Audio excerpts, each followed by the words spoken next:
video. I know it's a video. It's always a video. We have a new co-star today, guys. Welcome. We'll put her Instagram right here. But What you got to say? nope, nothing.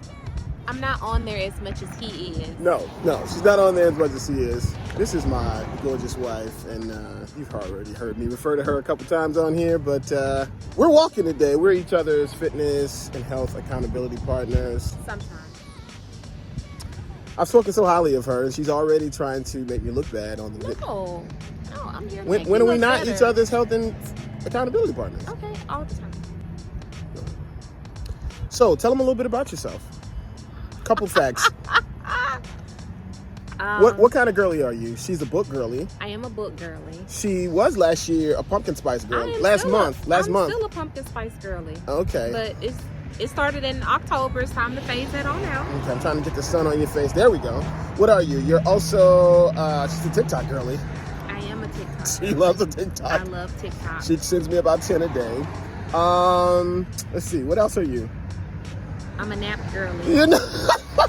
I'm not really a nap girly. I'm a sleep girly. She's a sleep girly. When all else fails, go to bed. She is a coffee girly.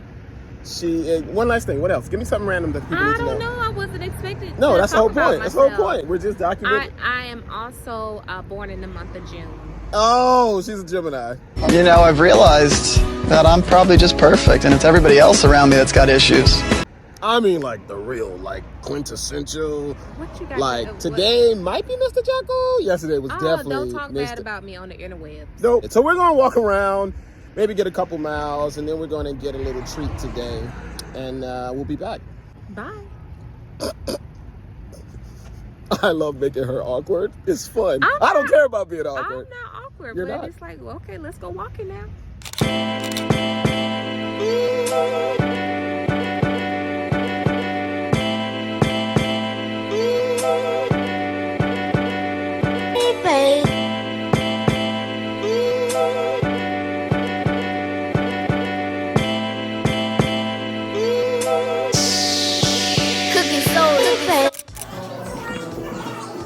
It's warm if possible.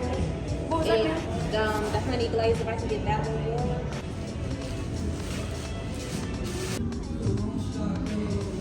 Whether that's your preference or not. It's almost like quality liqueur. You don't need a chaser. You know, you don't need to mix it with anything. I don't know if you want to compare it to. No. Do you mix your graham I with don't, it? but grandma and black coffee is different. No, it's the same. Okay.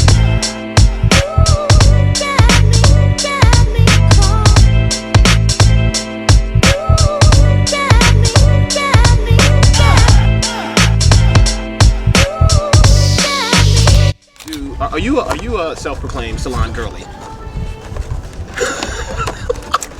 I would say so. We found out you're a Stanley girly. You are a great donut on a sunny day girly outside right now. I'm a great weather girly. Great weather girly. So what should stylists know that's clients really want and are must-haves in a salon experience? What's one thing? I would definitely say a high level of customer service. And give that, because most people think customer service is pretty hair. No, greeted at the door, greeted by my name, because at this point you know I'm coming, because most people have online booking systems, so you know who I am, and make conversation. You know, be interested in me and be interesting. So, you know, be up on what's current, what's trending, because that makes the salon experience a little bit better, especially now since so many people are in suites. So it's just usually you and them versus a salon experience. You may have been able to make conversation with the person next to you that was also getting their hair done. But if it's just you one-on-one, especially now with a lot of people working from home, sometimes we may go out for our services and want to experience some interaction with another human. So When you went from, first of all, you're still mad at me because Rhythm is not open any longer. Yeah, I know. People need to know. Let's not talk about it. Okay. Let's not talk about it. We're still doing your head to house, which you don't enjoy. No. but you get your nails done at a suite, or you've experienced that. And although, what do you have to say about that? Because most stylists believe that every client automatically enjoys that. And sometimes I try to challenge that thinking and like, I don't know if every client is okay with that, because it was a huge jump from an open concept salon to suites. What do you think about that? I can see their pros and cons in both, but I enjoyed when, you know, you had the salon and I was a regular, so I grew to know who was also a regular. I remember always bumping into Sean at the hair salon, or I can see her face but can't think of her name.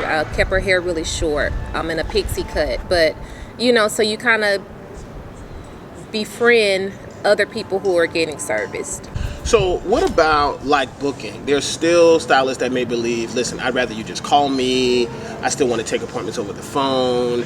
And they say things like, I don't like social media, I'm not digital. How important is it to be digital in 2023, 2024? 100% important.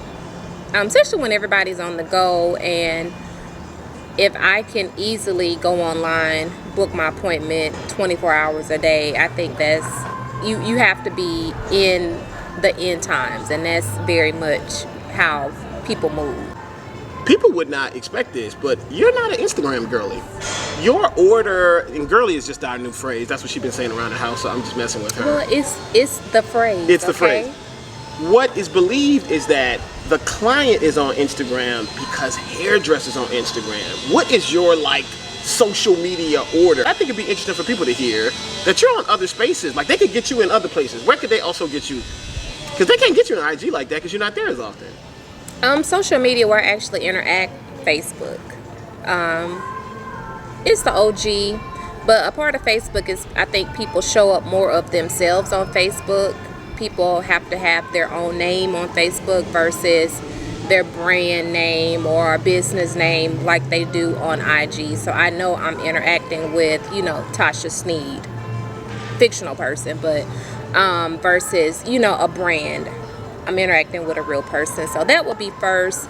If we count YouTube as social media, I do consume content more on YouTube, TikTok. I'm about to say, what's your new Beto? I mean, at this point, it's old. TikTok is old. And I'm on Pinterest every day. You're on where? Pinterest. Guess who's not on Pinterest? Overall, hairdressers are not there. I know. Wow. It's hard for me to find pics to show you how I want my hair. I always have to find like the white girl equivalent. Do you think hairstylists would be successful on Pinterest if they kind of put some energy there? I think so. Okay. What about Facebook groups? Definitely Facebook groups. I mean, how many Facebook groups are you in, you think, and how Over often? 100. How many? Over 100. 100? Are you there often? Every day. Every day. So would hairdressers be successful if they had their own Facebook groups catering the hair? And Absolutely. Wow. Absolutely. Especially hairdressers that cater to natural hair. Nothing against, you know, bust down wig.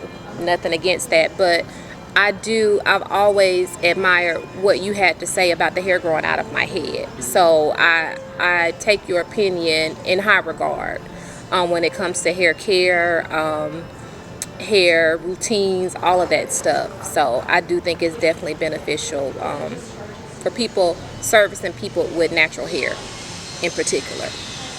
What do you miss about rhythm?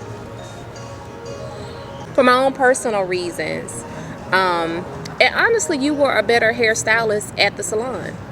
If I can be honest. Wow. Sometimes it's harder to get you. We've had a few times where I've shampooed, conditioned one day and we blow it out the next, versus you were stationary. It was easier for me to just come in on my regular day, get my hair serviced, and that was it. And then on top of that, I miss the camaraderie. I miss, you know, the other hairstylists that I gained a relationship with by coming once a week. And then, like I said, the regular people who are also getting service. So, last question, man. This is good stuff. One of the things that I have always felt like is a secret weapon, on so many levels you are, but as a male hairstylist, not only are you a client that I met in the salon, but I get to listen to you as a client, but I'm very open to listen to you as my partner, and I know it's not an easy task to be married to a creative. To be married. not just the artist, but us artsy, fartsy, creative, scatterbrain, pixie fairies. Talk to, because there's some people out there that either their partner isn't vocal, either their relationship isn't that they can hear, and they may be in their business, maybe male or female. I do think the dynamic is very interesting with us because I'm a male listening to my wife versus I've talked to a lot of female hairdressers and their husband or male friend, if they are with a man, is not as vocal. What would you say maybe as a woman talking to people that are out there that they should consider, you know, if they have a partner that's in this thing? Because this is not an easy life. This is not structured 9 to 5. We've gotten better. I hope I've gotten better.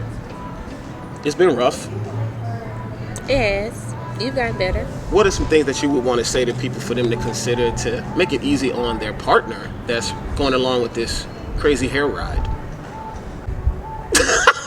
Whatever you want to say.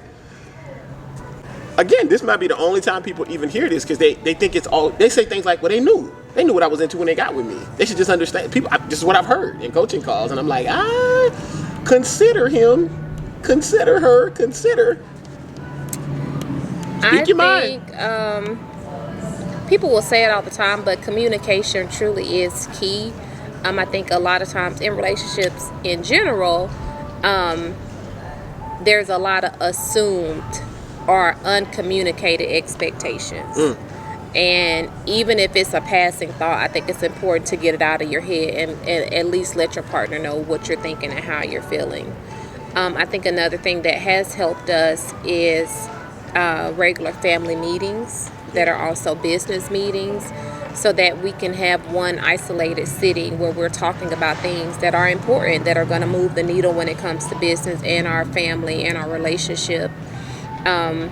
Because I think as a creative, I don't know, but I felt like at one point in time you were okay with just kind of these pass by conversations. Well, you know, such and such as I'm gonna do a shoot this day, and it's like, wait, what's going on? It was bad. So then going back to communication, if every time I'm talking to you it's just a quick conversation or a pass by, it's like, oh well, let's take time, let's pull out our computers, our calendars, and sync everything so that we're always on the same page. I hope I've done better by keeping work. I still struggle, but it used to be awful. But you have really, really helped me to sit back. Even now, I'm intruding on your donuts and asking you questions. You really are. I'm about to stop, but I appreciate you dealing.